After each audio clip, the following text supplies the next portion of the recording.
आश्रम में रहने वाला एक शिष्य एक दिन अपने गुरु के पास जाता है और कहता है, गुरुवर, मैं आत्मसंदेह की भावना से ग्रसित हूं।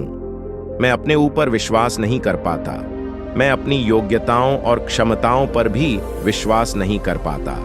मुझे अपने लक्ष्यों पर भी भरोसा नहीं कि मैं उन्हें पूरा कर पाऊंगा। मैं हर दिन हर काम के लिए खुद पर संदेह करता हूं।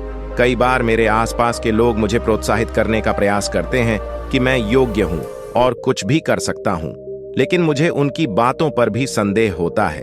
किसी भी बड़े और कठिन कार्य को करने से पहले मैं खुद को बहुत समझाने का प्रयास करता हूं कि मैं उस कार्य को कर सकता हूं, लेकिन जैसे ही उस कार्य को करने का समय नजदीक आता है, संदेह और डर मेरे ऊपर हावी हो जाता है और मैं उस कार्य को खराब कर देता हूं और लोगों के बीच हंसी का पात्र बनता हूं। गुरुवर, आप मुझे स्वयं पर विश्वास करने की शक्ति के विषय में कुछ बताइए और इस आत्मसंदेह की भावना को खत्म करने के लिए मेरा मार्गदर्शन कीजिए।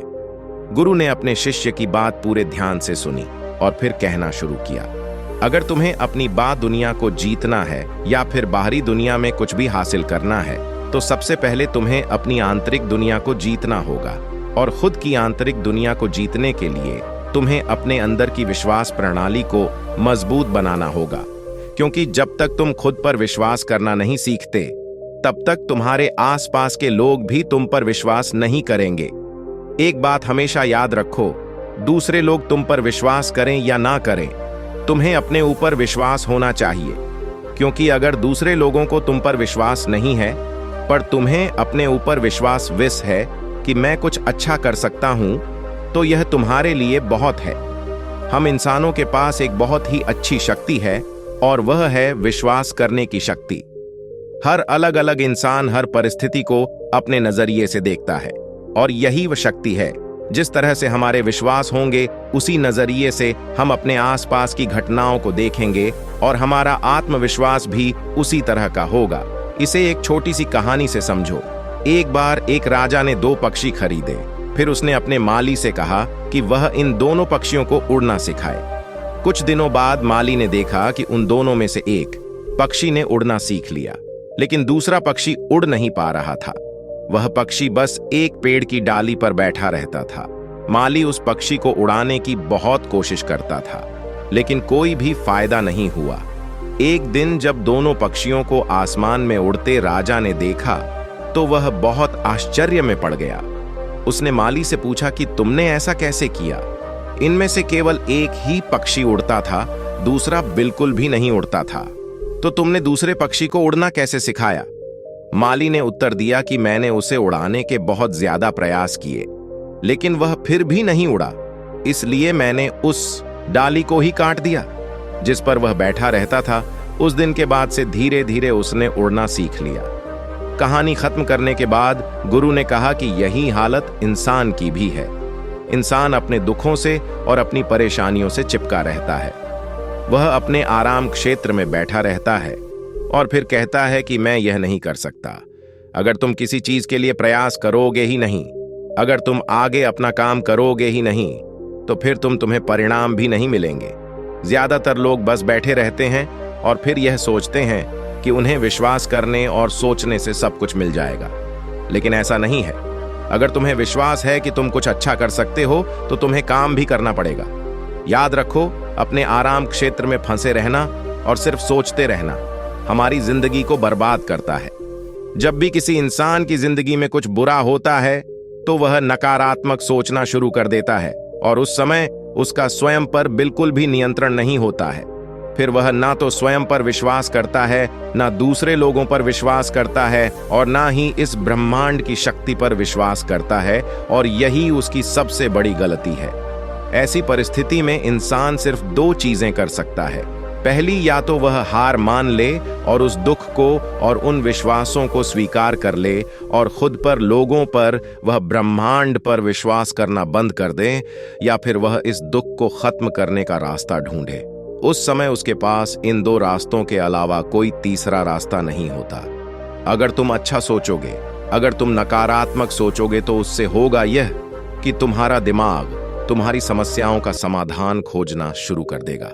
जब हम नकारात्मक सोचते हैं तब हम चिंता और तनाव से भर जाते हैं, जिससे उस समय ना तो हम सही निर्णय ले पाते हैं और ना ही सही तरह से काम कर पाते हैं। इसीलिए जब व्यक्ति दुखी होता है तो वह और भी ज्यादा गलत काम करने लगता है, उसके प्रयास और भी ज्यादा गलत हो जाते हैं। हमारे दिमाग में इतनी शक्ति है कि वह किसी झूठे सपने को भी बिल्कुल सच कर सकता है। जब अपने लक्ष्य के बारे में, अपने उद्देश्य के बारे में पूरी तरह से सोच लेते हैं, यानी जब हम यह निर्णय ले लेते हैं कि यही मेरा लक्ष्य है और उसके बाद हम बिल्कुल भी यहाँ वहाँ नहीं भटकते, तो हमारा दिमाग उस सपने को सच मानना शुरू कर देता है, उस पर काम करना शुरू कर देता है, क्योंकि अब हमारा ध्यान सिर्फ उसी एक चीज पर है। लेकिन अगर हम हर दिन बदलते रहेंगे तो फिर हम कहीं भी नहीं पहुंचने वाले। जिस चीज को हमारा दिमाग पूरी तरह से स्वीकार कर लेता है, वह चीज किसी न किसी रूप में पूरी हो जाती है। अगर तुम यह विश्वास कर लेते हो कि तुम अपने लक्ष्य को पूरा करने में सफल रहोगे, तो तुम्हारा विश्वास उस चीज को सच बना देगा। लेकिन अगर तुम्हारे मन में कोई संदेह रहता है, अगर तुम अपने ऊपर विश्वास नहीं कर पाते, अगर तुम इस ब्रह्मांड की शक्ति पर विश्वास नहीं कर पाते, तो फिर मेरी बात मानो, तुम निश्चित रूप से असफल होने वाले हो। और तुम्हारी असफलता का एक बहुत बड़ा कारण यह है कि तुम अपने ऊपर, इस ब्रह्मांड की शक्ति के ऊपर बिल्कुल भी विश्वास नहीं करते। कहने का मतलब यह है कि तुम्हारे जीवन में नकारात्मक परिस्थितियां कई बार आएंगी, लेकिन यह तुम्हारे ऊपर निर्भर करता है कि तुम कैसी प्रतिक्रिया दो।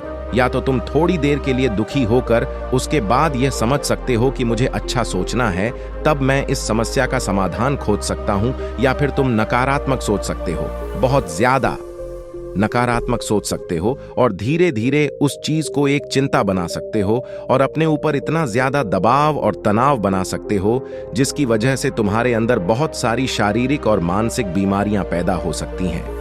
इसीलिए जिस तरह से उस माली ने वो टहनी काटी थी, इसी तरह तुम्हें भी अपने नकारात्मक विश्वासों को धीरे धीरे काटना होगा, जिससे तुम दोबारा उसी नकारात्मक विश्वास पर जाकर ना बैठ जाओ। जैसे जैसे तुम अपने नकारात्मक विश्वासों को सकारात्मक विश्वासों से बदलते जाओगे, वैसे वैसे तुम्हारे प्रयास, तुम्हारा नजरिया, तुम्हारा सोचने का तरीका, तुम्हारे दिमाग में आने वाले विचार बदलते जाएंगे।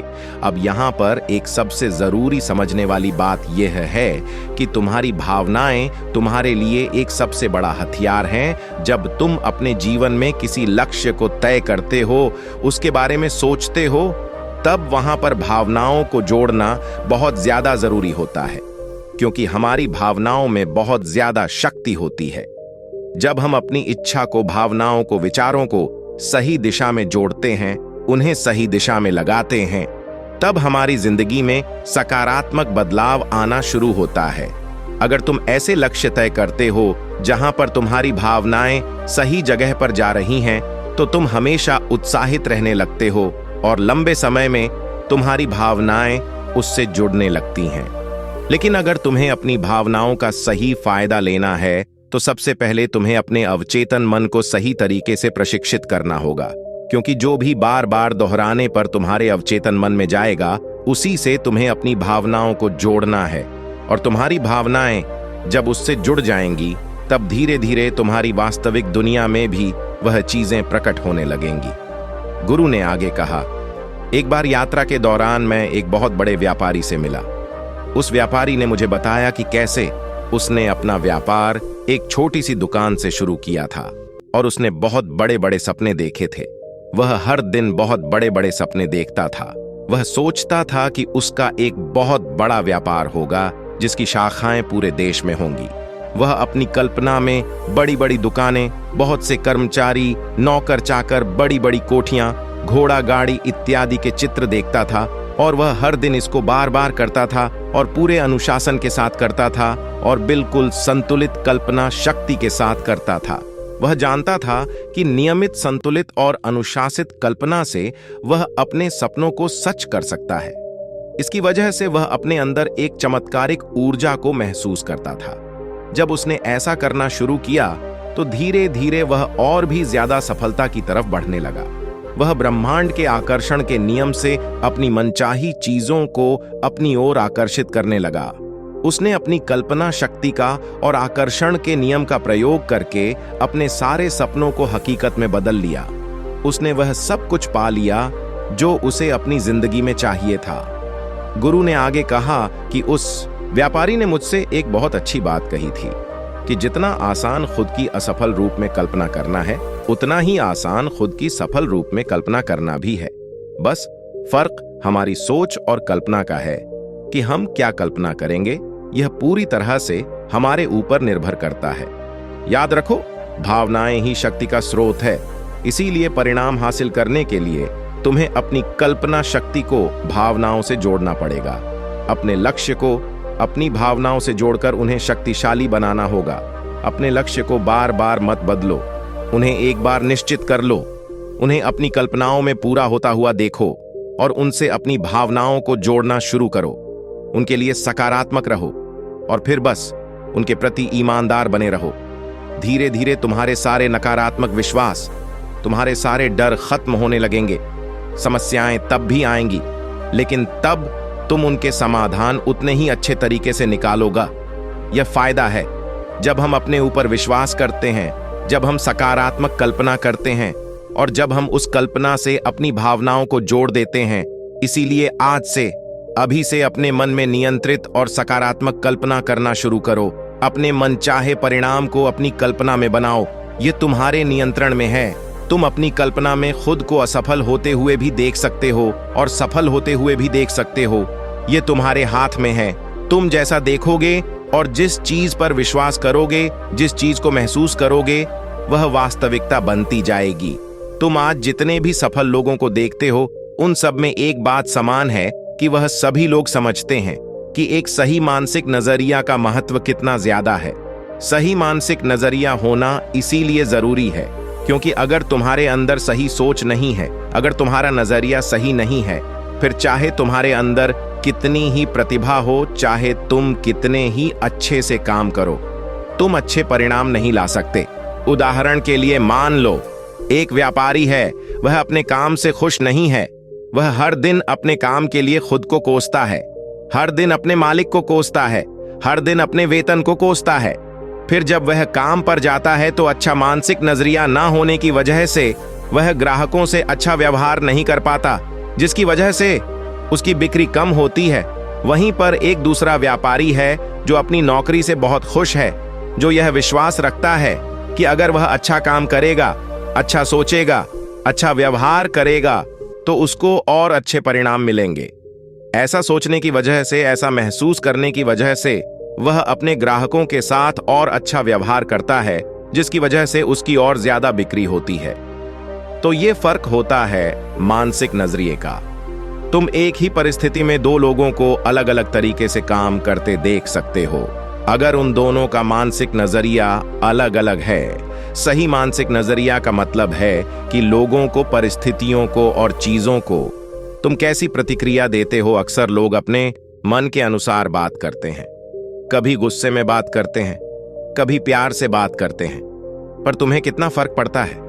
क्या तुम उनके गुस्से से बात करने पर नकारात्मक हो जाते हो, क्रोधित हो जाते हो? तो यह तुम्हारी कमजोरी है।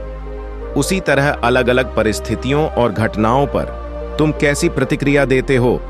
अगर कोई परेशानी आई, तुम विचलित और नकारात्मक हो जाते हो, तो यह भी तुम्हारी ही कमजोरी है। इसका मतलब तुम्हारे अंदर सकारात्मक मानसिक नजरिया नहीं है। हमारे आसपास बहुत ज्यादा नकारात्मकता होती है, लेकिन हम उसे अपने अंदर आने की इजाजत देते हैं। और ऐसा तब होता है जब हम बाहर के नकारात्मकता पर विश्वास करना शुरू कर देते हैं। अगर ऐसा ना हो तो बाहर की नकारात्मक चीजें कभी भी हमारे ऊपर असर नहीं कर पाएंगी। अगर तुम खुद को इतना ज्यादा मजबूत बना लो, मानसिक नजरिए को इतना सही कर लो, तो आसपास होने वाली नकारात्मक चीजों का, लोगों का, परिस्थितियों का तुम्हारे ऊपर कभी भी कोई असर नहीं पड़ेगा। विश्वास में कितनी शक्ति होती है इस कहानी से समझो। एक बार एक सेठ था जिसको एक बीमारी थी, उसके फेफड़ों में, उसके शरीर में। यह बीमारी बहुत ज्यादा बढ़ चुकी थी। जब बहुत उपचार करने के बाद भी कोई फायदा नहीं हुआ तो उसके बेटे ने अपने पिता का उपचार करने का निश्चय किया।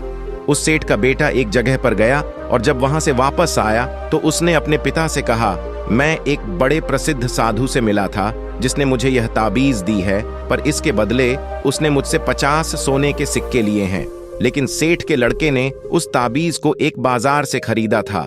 वह एक साधारण चांदी की ताबीज थी, लेकिन उस लड़के ने अपने पिता को बताया कि यह एक बहुत ही शक्तिशाली ताबीज है। इसको छूने से बहुत से लोगों की बड़ी बड़ी बीमारियां ठीक हो गई हैं। और उस लड़के ने अपने पिता के विश्वास को यहाँ पर जीत लिया।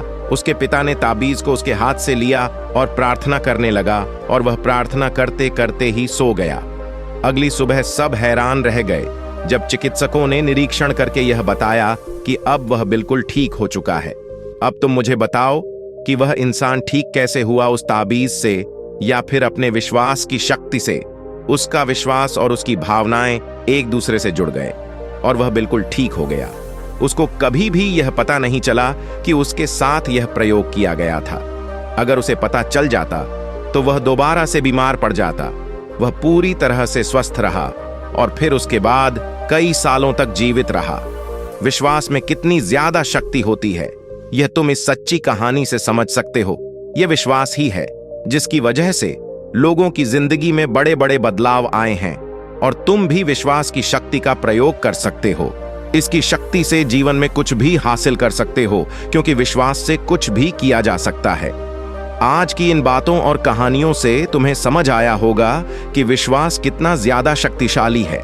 यह हमारी बीमारियों को ठीक कर सकता है, यह हमारी जिंदगी में बड़े बड़े बदलाव ला सकता है। इसीलिए विश्वास की शक्ति का प्रयोग करना शुरू करो। इसका प्रयोग करने के लिए तुम्हें कल्पनाओं का, सकारात्मक विचारों का, अपनी भावनाओं का सहारा ना होगा, और धीरे धीरे अपने नकारात्मक विश्वासों को खत्म करना होगा। और एक दिन तुम्हारे नकारात्मक विश्वास खत्म हो जाएंगे और तुम अपने ऊपर और इस ब्रह्मांड की शक्ति के ऊपर विश्वास करने लगोगे, और तुम्हें बहुत ही अच्छे परिणाम मिलेंगे। इतना कहने के बाद गुरु ने अपनी बात समाप्त की और ध्यान से शिष्य की आंखों में देखा। अब उन्हें शिष्य की आंखों में विश्वास दिखाई दे रहा था। गुरु समझ गए कि जो बात वह शिष्य को समझाना चाह रहे थे, वह बात शिष्य ने समझ ली है। इसके बाद ने शिष्य को वहां से जाने की आज्ञा दी और खुद आंख बंद करके ध्यान में डूब गए। दोस्तों, उम्मीद है कि आपको यह वीडियो पसंद आई होगी, और वीडियो में यहां तक बने रहने के लिए आपका बहुत बहुत धन्यवाद।